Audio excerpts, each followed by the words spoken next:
নমস্কার বন্ধুরা, আমি তনুশ্রী। আমার চ্যানেলে আপনাদেরকে স্বাগত। বন্ধুরা, আমি একদম খাস্তা মুচমুচে ফুলকপি সিঙ্গাড়ার রেসিপি আপনাদের সাথে শেয়ার করব। খেতে খুবই টেস্টি হয়। এই শীতে গরম গরম সিঙ্গাড়া পুরোপুরি জমে যাবে। তাই বন্ধুরা স্কিপ না করে পুরো ভিডিওটা দেখার অনুরোধ রইল। বন্ধুরা, ফুলকপি সিঙ্গাড়া বানানোর জন্য আমি একটি ফুলকপি নিয়েছি।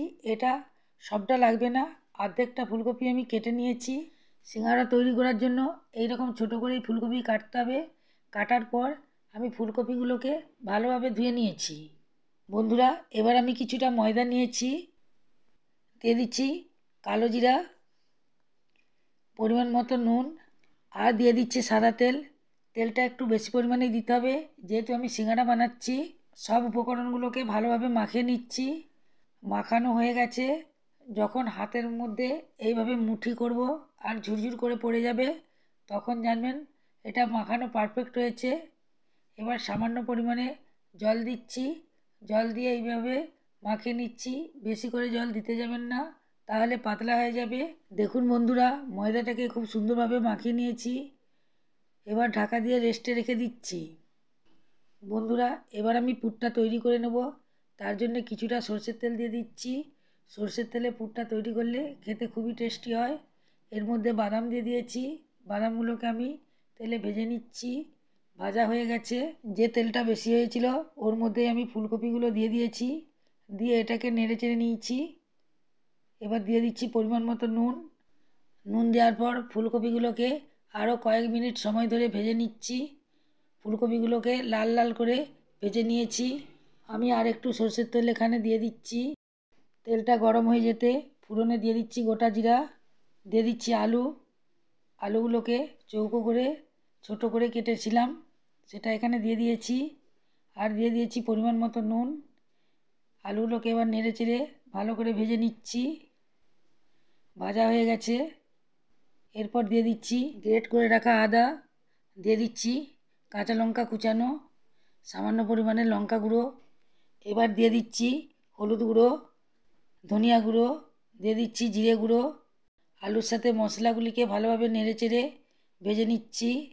এরপর দিয়ে দিচ্ছি ভেজে রাখা কপি আর আলু একসাথে ভালোভাবে মিশিয়ে নিচ্ছি। দিয়ে দিচ্ছি সামান্য পরিমাণে জল। এবার এটাকে ঢাকা দিয়ে একটু কুক করে নেব। কুক করা হয়ে গেছে। আলু ফুলকপি খুব সুন্দরভাবে সেদ্ধ হয়ে গেছে। সবার শেষে দিয়ে দিচ্ছি ভাজা মশলা। ভাজা মশলা দিলে পুরটা খেতে খুবই সুন্দর লাগে। এবার দিয়ে দিচ্ছি ভেজে রাখা বাদাম। বাদামগুলিকে আমি দুভাগ করে নিয়েছি। বাদাম দিলে সিঙ্গাড়াটা খেতে খুবই ভালো লাগে। যখন মুখে একটা একটা বাদাম পড়বে তখন খেতে খুবই ভালো লাগবে। এখন আমি আলু ও ফুলকপিগুলোকে একটু ভেঙে দিচ্ছি, তাহলে এটা একটু মাখা মাখা হবে। সিঙ্গাড়ার পুরটা একদম রেডি হয়ে গেছে। এবার এটাকে নামিয়ে রাখছি। এদিকে আমি ঢাকাটা খুলে দিচ্ছি। ময়দাটাকে আমি শক্ত করে মাখিয়েছিলাম, সফট হয়ে গেছে। এবার আমি কয়েক মিনিট সময় ধরে দলে নিচ্ছি। এরপর আমি লেচি কেটে নিয়েছি। লেচিকে এবার গোল করে নিচ্ছি। একটা লেচি নিয়ে এটাকে এবার বেলে নেব। তার জন্য আমি ময়দা দিয়ে দিয়েছি, দিয়ে এটাকে আমি বেলে নিচ্ছি। এটাকে আমি রুটির মতো গোল করব না, একটু লম্বা করেই বেলবো। দেখুন, এটাকে আমি লম্বা করে একটু বেলে নিয়েছি। ছুরির সাহায্যে এর মাঝখানটা কেটে দিয়েছি। এবার জল নিয়েছি, জলটাকে সাইডে আমি বুলে দিচ্ছি, যাতে এটা ভাঁজ করলে খুলে না যায়। এইভাবে আমি ভাঁজ করে নিচ্ছি। হাতের মধ্যে এইভাবে রেখেছি। এবার যে পুরটা তৈরি করে রেখেছিলাম সেটা এখানে দিয়ে দিয়েছি। এরপর আবার সাইডে জল লাগিয়ে নিয়েছি, যাতে এটা খুলে না যায়। এরপর একটা এইভাবে ভাঁজ দিয়েছি, দিয়ে মধ্যিখানটা এইভাবে টিপে দিচ্ছি। তাহলেই সুন্দরভাবে সিঙ্গাড়াটা জোড়া লেগে যাবে। আর দেখুন, দেখতে কত সুন্দর হয়েছে। পেছনটাও একটা কত সুন্দর ভাঁজ পড়েছে। আমার একটা সিঙ্গাড়া তৈরি হয়ে গেল। আপনাদেরকে আরেকটা করে দেখাচ্ছি।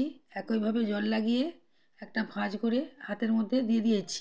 বন্ধুরা, আপনারা তো অনেক সিঙ্গাড়া খেয়ে দেখেছেন, তবে একবার ফুলকপির সিঙ্গাড়া খেয়ে দেখুন। খেতে ভীষণ টেস্টি লাগবে। একবার খেলে বারবার খেতে ইচ্ছা করবে। বানানোও দেখতে পাচ্ছেন কতটা সহজ, কত তাড়াতাড়ি সিঙ্গাড়াগুলি বানানো হয়ে যাচ্ছে। আমি আরও একটি সিঙ্গাড়া বানিয়ে নিয়েছি। একইভাবে আমি সব সিঙ্গারাগুলোকে বানিয়ে নিয়েছি। দেখুন বন্ধুরা, দেখতে কত সুন্দর লাগছে। তেলটা আমি আগে থেকেই কড়াইয়ে বসিয়ে রেখেছিলাম। তেলটা যখন হালকা গরম হয়ে যাবে তখন সিঙ্গারাগুলোকে ছেড়ে দিয়েছি।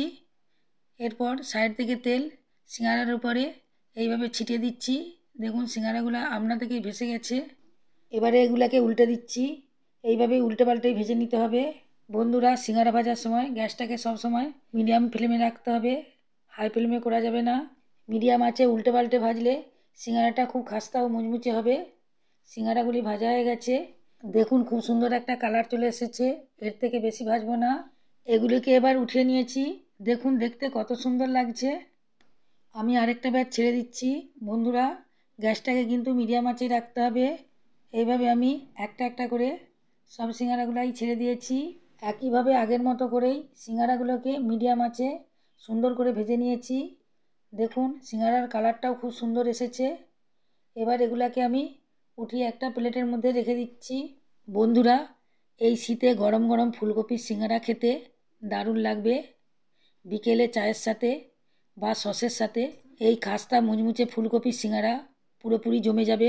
আজকের ফুলকপির সিঙ্গারার রেসিপি ভালো লেগে থাকলে লাইক দিয়ে দেবেন। এই রকম নতুন নতুন রেসিপি পেতে আমার চ্যানেলকে অবশ্যই সাবস্ক্রাইব করবেন এবং বন্ধুদের মধ্যে প্রচুর প্রচুর শেয়ার করবেন।